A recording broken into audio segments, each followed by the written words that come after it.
Hello there, now it's December, we're beginning to look ahead to Christmas and wondering if we're going to see beautiful scenes like this. And the weather's been so cold recently that we're hoping that cold weather may just cling on long enough to get to Christmas. Well, I guess the big question is, will it? There are several main drivers of our weather, global drivers of our weather, so let's see what they have to say. First of all, we've got El Nino. Yes, I know that's in the Pacific waters, but for the UK, it often brings us stronger winds from the southwest, a mild direction, and things get wet and windy for the first part of winter. Did you know?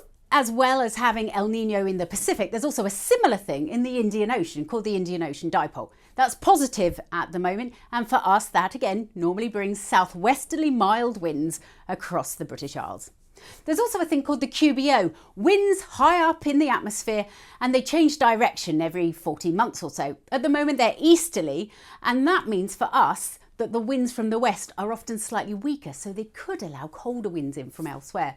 Then the final thing, the general warming of the planet. Yes, I know there are plenty of climate change deniers, but it's happening and they need to get over it, frankly. So 3 of these things say that it's going to be quite a mild month, and only one of them is saying there could be some colder periods. Now, of course, you're shouting at me at the moment saying, but it's been so cold over the last week or so. And yes, it has, because nothing has come along to push this out of the way.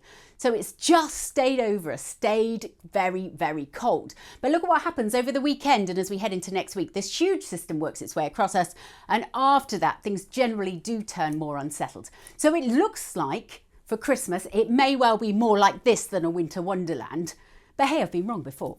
And anyway, we can still get through it, right? There'll still be twinkly lights and too much to eat and too much to drink. It'll just be a little bit soggier.